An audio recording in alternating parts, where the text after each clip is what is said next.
Thank you, Chair. Minister, how can we merge apprenticeships into our education model much earlier so that early school leavers can be encouraged to start an apprenticeship in advance of completing their education? Currently, Minister, we are at a crisis point when it comes to skills shortages in our country, particularly around vocational subjects. Without getting into particulars we have around housing, I want to focus on the junior cycle circle. There are students who have a basic interest in the academic subjects. Thank you very much, Deputy. It is important to acknowledge that apprenticeships do represent a meaningful and valuable and indeed realistic pathway for all learners, and I think that is hugely important. The Department of Further and Higher Education, Research, Innovation and Science published the Action Plan for Apprenticeship 2021-2025 earlier this year. Under the plan, the development of apprenticeship taster courses will be explored as part of transition year and senior cycle reform with the National Council for Curriculum and Assessment. The Leaving Certificate Vocational Programme, the LCV programme currently operating in our schools, is designed to enhance the vocational dimension of the Leaving Certificate established with a focus on enterprise, on preparing students for working life. The Leaving Certificate Applied programme, the LCA, currently in our schools, also includes modules on vocational preparation, including work experience and enterprise. The Deputy will be aware that the NCCA has undertaken an extensive review of senior cycle programmes and vocational pathways, including transition year, the Leaving Certificate Applied and the Leaving Certificate Vocational Programme and Leaving Certificate Established. A key theme of this review is the future form and reform of the existing senior cycle programmes. This includes the range of learning programmes and pathways available to students at senior cycle, with a desire and an expressed desire, I would say, Deputy, that senior cycle should provide adequate supports for whatever progression pathways are chosen by students. And that is the important consideration here, that senior cycle must be in a position, as you have outlined, Deputy, to provide a whole myriad of pathways forward for students, whatever those pathways might be and however they determine themselves. The Department of Education is currently considering the report and other aspects of the NCCA's advisory report, as I've outlined, and it will be published shortly. But there is a very clear understanding that we are looking towards and focusing on providing as many pathways forward and diversity for students as possible. Minister, from my experience, I have found that students are forced into an academic cycle to complete their Leaving Cert where vocational subjects time is reduced due to the particularly around Leaving Cert programme.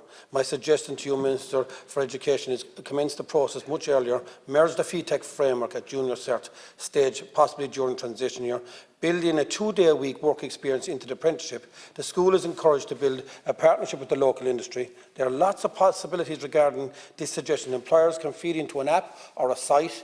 The employer then can be encouraged to highlight their employees' shortage for the coming year. Minister, why I'm saying this is, I personally myself, I left school in Junior Cert. If there was such a system in place when I was in school, I would have then went on to do my Leaving Cert. I went into construction and I'm in construction still. And I can see an awful lot of people that are in school are skilled people that don't want to be there. But if there was this type of a cycle, it would actually encourage people to do their Leaving Cert and also have their apprenticeship. Thank you very much, Deputy. And I do want to say that, you know, from my point of view, I am very much open, and you are pushing an opening door here. I do absolutely want the new senior cycle, as we're talking about senior cycle review, to offer maximum potential and possibility to all students. And just in terms of even more pre-apprenticeship courses, as you have referenced, pre-apprenticeship programmes are targeted at young people aged, we'll say, 16 to 24, where the aim is progression to an apprenticeship. They're designed to give young people the skills, confidence and connections they need to access and successfully complete an apprenticeship. A call for expressions of interest issued at the end of 2019 for the development of pre-apprenticeship programmes involving approximately 500 learner places to roll out from Q1 of 2020. Over 589 pathways to apprenticeship places were subsequently awarded to PLC providers. Students and learners can access information as regards to this on the website. But separate to that, as I say, in terms of whether it's LCVP, whether it's LCA, whether it's transition year or the Leaving Certificate established, there is an absolute openness to recognise many of the points that you have raised going forward in senior cycle review. Thank you again, Minister. My office currently is inundated with emails from constituents in County Limerick who want to raise awareness about the shortage of school in relation to funding. Funding is particularly low in Ireland at €1 per child per school day. I know your office has responded to this as in a written question, and I'm delighted to be able to get back to them and show them that you're rectifying the numbers of the issues that I have raised. Funding to do with schools is very, very important, and especially for rural schools that have working principals and to have the backup that we need for administration that schools have, especially if we're in numbers under 100. And this is so important that things are put in place that for the smaller schools, the rural schools, that they also have the same monies available to them so they can actually get in clerical staff to help them so it can free up some of the time for the working principals. Thank you. Thank you, Deputy. And Tara. Thank you very much, Deputy, and I appreciate your comments in relation to my office reverting to you in terms of any queries that you might have. Just specifically in terms of the teaching principals, I'm very conscious of that. I am very conscious of rural schools. And I was very pleased to be in a position to introduce the additional administrative day leave for teachers so that they were guaranteed, teaching principals were guaranteed at least one day in the week. And indeed, we successfully ensured in the vast majority of cases where a network of 5 schools or whatever clustered, so there was a designated day being made available for the administrative work that needed to be done.